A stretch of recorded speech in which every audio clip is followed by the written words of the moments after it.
Hello, I'm FTX3Cat, and today I have some very good news to share with you all because Minecraft PlayStation 4 has joined the Bedrock community, and at the exact same time as that happening, we also have the Buzzy update launching for all Minecraft platforms. That's right, if you're on Java, the update's out right now. If you're on any Bedrock platform besides Switch, the update is rolling out right now, and if you are on the Switch, it should just be a few hours. But yeah, also, one of those Bedrock platforms that has the Buzzy update is the PlayStation 4. So in today's video, I wanted to talk a little bit about the Buzzy update. It's not a huge update, so it shouldn't take too long to explain. And then also I wanted to talk about the PlayStation 4 Bedrock Edition, because as you can already see, it's very different. So first of all, I think we should discuss the brand new menu screen. This might seem minor, but it is something we're going to be looking at for the next couple of months. So I do have to say, I like this new menu screen, and I do think that it's, to me at least, it's kind of great because it has the bees and it has the bees' nests in the foreground, of course, but of course in the background, the villages are still there. And to me, that kind of signifies a really cool kind of like jump from update to update, that of course, this is a smaller update. So although the bees are the main focus, the village and pillage, the brand new villages, are still something you can experience, and I like that they're there in the background to signify that. Or maybe it's coincidence, but either way, it looks pretty great. However, let's hop into a world and let's talk about the features in this update, shall we? Because yeah, here is my PS4 creative world that I've converted over.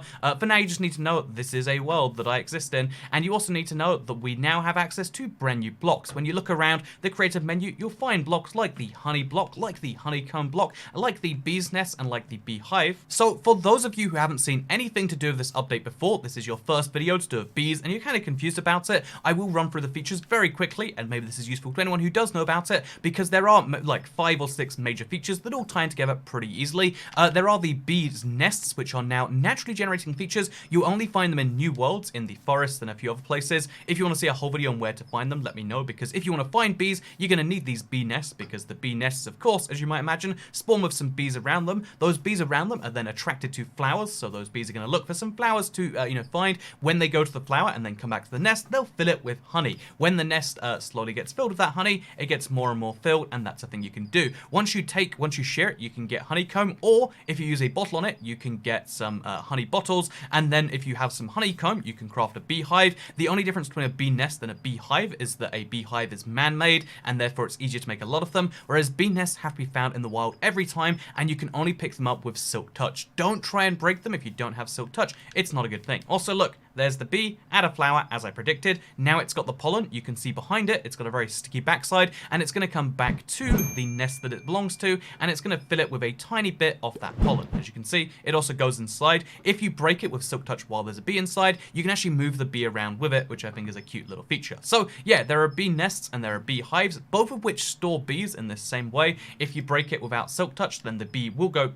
Oh, we broke the bee, I think. But the bee will go loose, and yeah, that's a thing we can totally do. Also, yeah, the honeycomb that you get from getting all the honey from a nest can either be used to make honey bottles or honeycombs, which is obtained using shears on a beehive that's full. You'll know when it's full because it will be dripping out with honey. The honeycomb item can be used to craft the honeycomb block. This is a block that is purely decorative. I think it has a really nice look personally, but it's very, very vibrant, so, you know, be warned about that, I guess. It makes some really interesting patterns that, I guess, allow for bee things to be made now. And then also, if you take honey bottles, you can craft these together to make the honey blocks. The honey blocks are much more interesting because, as well as looking pretty interesting, I would say, they also have the fun effect where, one, if you're on top of some honey blocks, you cannot properly jump while on top of them. So as you can see, trying to jump, but I'm stuck down because that's what honey does to me. And then, yeah, it also slows your movement. So yeah, you can't get off, you can't properly do anything because you're on honey. Also, if you want to, like, let's say you're falling real far and you're like, oh no, I'm going to die, you can fall onto the honey block and it will kind of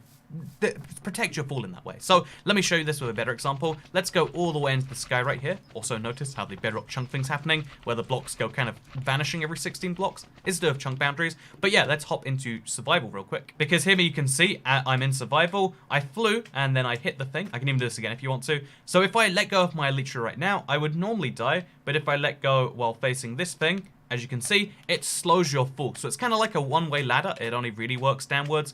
And it's really, really interesting because it can kind of protect your fall in that way. Also, because it sticks to things, but it doesn't stick to slime, it's possible for a lot of redstone inventions. A lot of people like that. And yeah, these are the main features in this update. Bees are, of course, a very, very interesting thing by themselves. Bee farms are interesting. The possibilities for making honey farms and honeycomb farms are interesting. But this update mostly is a one-note song with bees being the main thing. I would say that as far as major updates go, because this is a point addition on the Java. It's pretty small and the smallest update we've seen in a very long time. As far as Bedrock updates go, this is about a normal size for one. So yeah, if you're on Bedrock, then yay, we got bees. It's a nice little holiday update. If you're on Java though, I would say this update really stings in terms of just how much it, like adds, because it's much less than you've expected from the major game updates. However, the good news is the Never update is still coming out next year, and yeah, that is going to be the big update that they're currently focusing on, whereas this is kind of just a little slight distraction. So yeah, this is the major part of the B update, which is also out right now, but the more interesting thing in terms of just how different it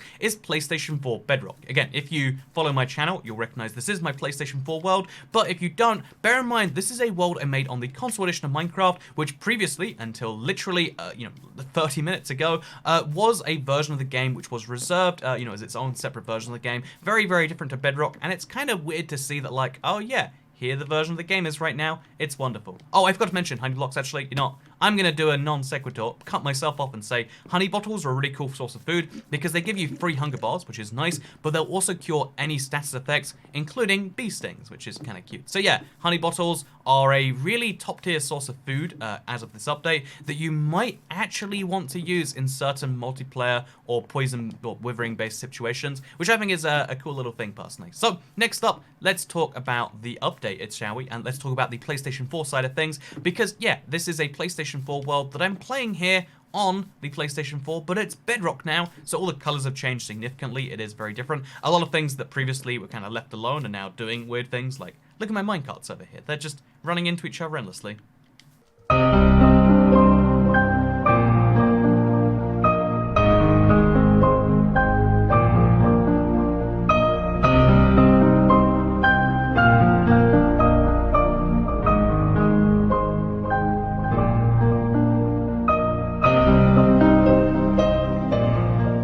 And that's a cool part of this update, but that was kind of more of a necessary part of this update. Moving your old worlds to Bedrock was a necessary thing to get people to switch. So let's talk about the things that aren't, what you would expect and aren't what you are probably imagining, because Minecraft PlayStation 4 Bedrock is exactly like the other Bedrock platforms with a few key differences. So one is the fact that when you press start, it's got a little PlayStation logo next to your username, and then, this is a thing. Until you link your Microsoft account, you're going to be using your PlayStation account for the most part. When you play a solo world, you'll be your PlayStation user. When you play any world with just PlayStation friends, you'll be a solo PlayStation user. However, if you want to join a friend on any other platform, you will then be your Microsoft account user. So the way this system works is on the menu screen, there's a button that says link your Microsoft account, and you have to, type in a code on the Microsoft website. That lets you know that PlayStation account should be associated with your Xbox One. Once you do that, the two accounts will be permanently linked, and then you'll be able to play with your Xbox friends on PlayStation. That's cool, right? A game that allows crossplay between the two platforms, but it's not just between PlayStation and Xbox, it's between every major platform, and that really is quite a cool thing. Players can now play with people on any platform out there, basically any major modern day 2019 platform, and that is a really cool situation for the gaming world. However, in terms of like cross-platform, that's cool, but what about the other weird things about this version? Because there is quite a few of them, I would say. Not just least is the fact that all the menu buttons, they obviously are PlayStation ones now, so look in the the top left over there, and the top right, and then the bottom left and the bottom right, everything's PlayStation buttons, which feels weird in the Bedrock version, because even if you plugged in a PlayStation 4 controller into your PC, previously it would just use the Xbox buttons, so the buttons have changed, and that's nice. But more significantly than that is if we go back to the menu screen, you'll spot a few significant changes. The first of which is the fact that you have a maximum storage amount on the PlayStation 4. This is quite unique because this was something the PlayStation 4 edition did, but Xbox One edition, Xbox One Bedrock has removed it. Whereas as you can see, PlayStation 4 Bedrock has not, meaning that there is a limited amount of storage. And if you look, mine is actually pretty close to the max already with just my converted world. So how this one will work and what happens when you reach the max of it is something I would really love to find out. Also, you'll notice there's the Find Cross-Platform Friends button. This is in common with the Switch version, but you need to be signed into a Microsoft account. And as I didn't mention, when I first linked my Microsoft account to my PlayStation 1, I got my first crash, and it wouldn't be the Bedrock edition if it didn't crash within 10 minutes of opening it, so that's kind of fine. It's expected, part of the course, right? Also, you'll notice there's no servers, they're not available yet. Neither are realms. Realms and servers are coming at a later date, we don't know when, but presumably it's for stability reasons. Also, if you go to the Microsoft Store, which is of course one of the reasons they want the Bedrock edition on the PlayStation 4, it has a huge store filled with microtransactions. These microtransactions are only available on the PlayStation 4 edition if you use tokens. So basically, it's the same price as Minecoins, everything's priced the same, but your tokens from PlayStation 4 won't move over to other platforms, and your Minecoins from other platforms won't move to PlayStation 4.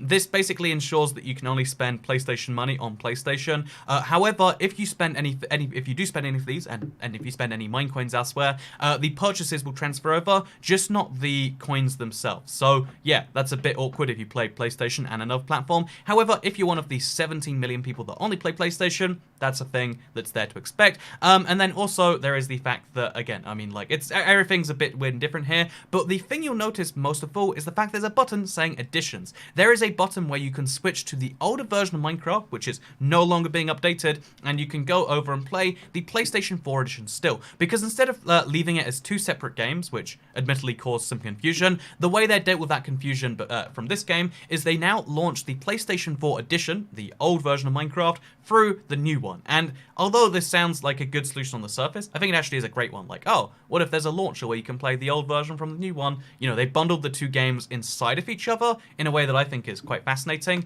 The big problem is the fact that, one, we've got the big button here, but you know, that's fine, I get it, we need to have that. And two is the fact that you can never launch just the PlayStation 4 edition, you have to launch Bedrock before you can launch the PlayStation 4 edition, which basically means this version of the game is more dead than it was before. We also had 4J Studios confirming that now that the Bedrock version of Minecraft is out on PlayStation 4, there are no more features planned for the update at PlayStation 4 edition. You experience new Minecraft features, you gotta buzz over to the new version, which you'll get for free if you own console edition on PlayStation 4. So, long story short, they also say thank you for the 17 million people who purchased Minecraft PlayStation 4 for their support over the years. This is the end of console edition feature updates. There is no longer a 4J Studios that works on making new features for Minecraft. Instead, 4J Studios is now, I guess they also do porting work, but they are now a Minecraft Bedrock content development team, which is a weird world to be in. It's very strange that 4J no longer makes Minecraft, they make content for Minecraft, but the actual developers of Minecraft are exclusively in Redmond, Washington, and also Stockholm, Sweden. There are developers around the world, I'm sure, who do localization stuff, but the two major offices are now just based in the United States of America and Sweden. The Scottish base, the UK base, is now,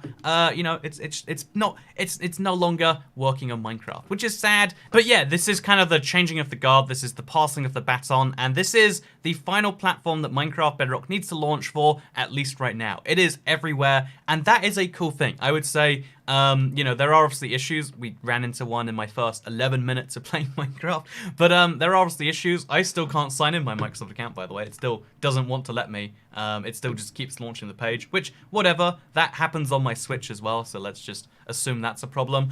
So yeah, basically, you know, like, there are still going to be issues, there's still things to run into, but in general, this is a huge day for Minecraft. There are bees, just like there are on the Java edition. Both you know, platforms got the update the same day, same time, within an hour time difference, and now Minecraft everywhere is the same. There were lots of changes that had to happen to get here, and some people are not going to like those changes, but I think to the average user, it doesn't seem that way. And to prove this point, by the way, this is just a weird little side tangent, but let's go through with it anyway. Just one of the random tweets I found about this was from, it looks like a random cosplayer called K-Rizma OnlyFans. Anyway, so just a random, it looks like cosplayer slash one of those people out there, as you can tell based on these pictures. This person has actually just tweeted, Minecraft PlayStation 4 is completely updated the PC version. Can't wait to finish all my adult things so I can play it all night.